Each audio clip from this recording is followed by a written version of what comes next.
وَإِذْ قَالَ لُقْمَانُ لِابْنِهِ وَهُوَ يَعِظُهُ يَا بُنَيَّ لَا تُشْرِكْ بِاللَّهِ۔ ذرا یاد کرو جب کہ کہا تھا لقمان نے اپنے بیٹے سے، اور وہ اسے واعظ کہہ رہے تھے، نصیحت کر رہے تھے۔ عام طور پر یہی خیال ہے کہ یہ انتقال کے وقت کی نصیحت اور وصیت تھی۔ اب ظاہر بات ہے کہ انسان اپنے انتقال کے وقت اپنے بیٹے کو وہی باتیں بتائے گا جو اہم ترین ہے اس کے نزدیک، اس کی زندگی کا حاصل ہے۔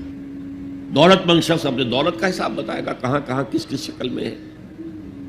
حکیم انسان کے لیے اس کی حکمت ہی اس کا اصل خزانہ ہے، دولت ہے۔ تو اس حکمت کا خلاصہ اور لب لباب ہے جو حضرت لقمان منتقل کر رہے ہیں اپنے بیٹے کو۔ اسی کو اقبال نے کہا تھا کہ یہی ہے متاع فقیر، میرے قافلے میں لٹا دے اسے، لٹا دے ٹھکانے لگا دے اسے۔ میرے پاس جو حکمت ہے، جو بھی میں نے قرآن سے اخذ کی ہے حکمت، یہی کچھ ہے۔ ساقی متاع فقیر، اس ہے ساقی متاع فقیر، یہی کچھ ہے۔ میرے قافلے میں لٹا دے اسے، لٹا دے ٹھکانے لگا دے اسے۔ اب حضرت لقمان کیا کہہ رہے ہیں؟ پہلی وصیت، پہلی نصیحت، اللہ کے ساتھ شرک نہ کرنا۔ یہ بھی عقل کا تقاضا ہے۔ یہ پورا نظام کائنات کا اتنا مرکزیت لیے ہوئے ہے، اس کے اجزاء آپس میں اس طرح مربوط ہیں کہ یہاں کنٹرول کسی ایک ہی ہستی کا چل سکتا ہے، دو کا نہیں۔ دو کا ہوگا لفسدتا، اللہ کے سوا بھی کوئی الہ ہوتا تو کائنات میں فساد ہو جاتا۔ ایک کی مرضی یہ ہے، دوسرے کی یہ ہے۔ قرآن میں یہ بھی آیا ہے کہ پھر ہر جو الہ، ہر خالق اپنی شے لے کے علیحدہ ہو جائے گا۔ ایک ہستی ہے جو اس کائنات کو کنٹرول کر رہی ہے، ایک ذہن ہے جو اس کائنات میں کار فرما ہے، ایک حکمت ہے جو اس پوری کریشن کی پشت پر ہے۔ ایک قل هو اللہ احد۔ اب اس کے بعد پھر حضرت لقمان کی نصیحت، یا بنی انہا ان تک مثقال حبۃ من خردل، اے میرے بچے، انہا، اس میں عمل کا معاملہ ہے۔ عمل سیئہ ہو یا حسنہ ہو، ہا کی ضمیر مؤنث آئی ہے۔ انہا نیکی ہو یا بدی ہو، انہا ان تکو مثقال حبۃ من خردل، اگر وہ رائی کے دانے کے ہم وزن بھی ہو، پھر وہ نیکی یا بدی، فتکن فی صخرۃ، کسی چٹان کے پیٹ میں گھس کر کیا گیا ہو، او فی السماوات، یا فضاؤں میں کیا گیا ہو، خلاؤں میں کیا گیا ہو، او فی الارض، یا زمین کے پیٹ میں کیا گیا ہو، یات بہ اللہ، اللہ اسے لے آئے گا۔ کائے کے لیے لے آئے گا؟ جزا و سزا کے لیے لے آئے گا۔ انسانی اعمال میرے بیٹے یہ جان لو ضائع ہونے والی چیزیں نہیں، ان کے بدلے نکلیں گے، ان کے نتائج نکلیں گے، ان کے بدلے مل کر رہیں گے۔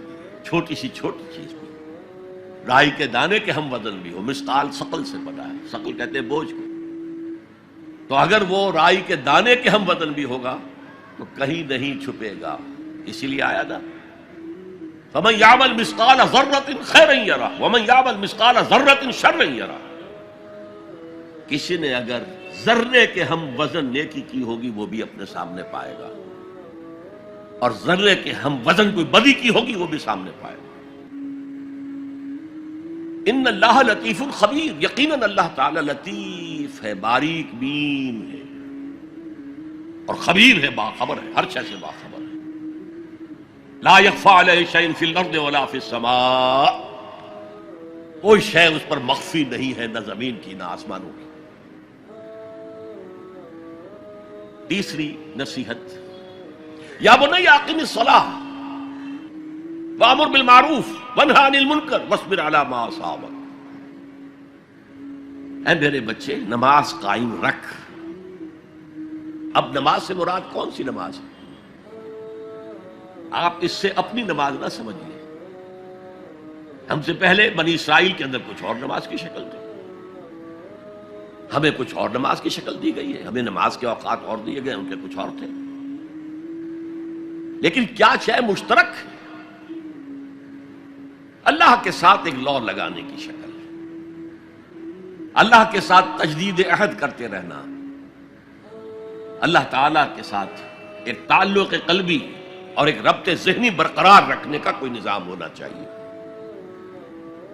وہ ستون مانو اسے، الصلاۃ عماد الدین، تو نماز قائم رکھ، میں نے ترجمہ رکھ کیا ہے، کر نہیں۔ ظاہر بات ہے کہ لقمان بھی نماز پڑھتے ہوں گے، جو بھی نماز تھی ان کی، اور یقیناً ان کا بیٹا بھی پڑھتا ہوگا، اس لیے یہاں نماز قائم کر کی بجائے بہتر ترجمہ ہے نماز قائم رکھ۔ وَأْمُرْ بِالْمَعْرُوفِ وَانْهَ عَنِ الْمُنْکَرِ، اب پھر فطرت کا معاملہ آ گیا۔ فطرت انسانی واقف ہے کہ یہ شر ہے، یہ خیر ہے، جسے میں نے اس سے پہلے کہا ہے کئی مرتبہ، بیسک ہیومن موریلٹی، جو پوری انسانیت کی میراث ہے، ہر مذہب میں وہی ہے، اسی کی بنیاد پر کچھ لوگ ڈیولپ کرتے ہیں فلسفہ وحدت ادیان، لیکن وہ بات درست نہیں ہے۔ البتہ یہ کہ جہاں تک بنیادی اخلاقی تعلیمات ہیں وہ مشترک ہیں، وہ انسانوں کی مشترک میراث ہے۔ جھوٹ مت بولو، سچ بولو، وعدہ خلافی نہ کرو، وعدہ پورا کرو، راہ میں کوئی بھٹک رہا ہو تو راستہ دکھاؤ، کوئی اندھا ہے تو انگلی پکڑ کر اسے سڑک پار کرا دو، یہ فطرت انسانی ہے۔ اس پہلو سے معروف کا لفظ آیا، نیکی کا لفظ نہیں آیا یہاں، جانی پہچانی شے۔ اذا ساعت کا سیئتوں کا وحرت کا حسنتوں کا فانت مومن، اگر تمہیں کوئی نیکی کا کام کر کے مسرت حاصل ہو، دل میں انشراح ہو جائے اللہ نے مجھے توفیق دی، اور کوئی برا کام کر کے برا لگے یہ میں نے کیا کر دیا، نہیں کرنا چاہیے تھا، تو تم مومن۔ تو معروف شے ہے، جانی پہچانی چیز ہے نیکی، اور منکر ہے، فطرت انسانی ابا کرتی ہے برائی سے۔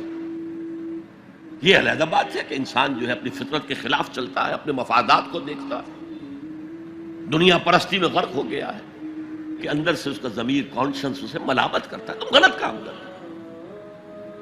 پھر آیا بر میں ہم دیکھ سکے وہ اپنے آپ کو سیٹسفائی کرنے کے لیے کہتا ہے میں فلاں فلاں نیکی کا کام بھی تو کر رہا ہوں، تو اتنا مضطرب کیوں ہے؟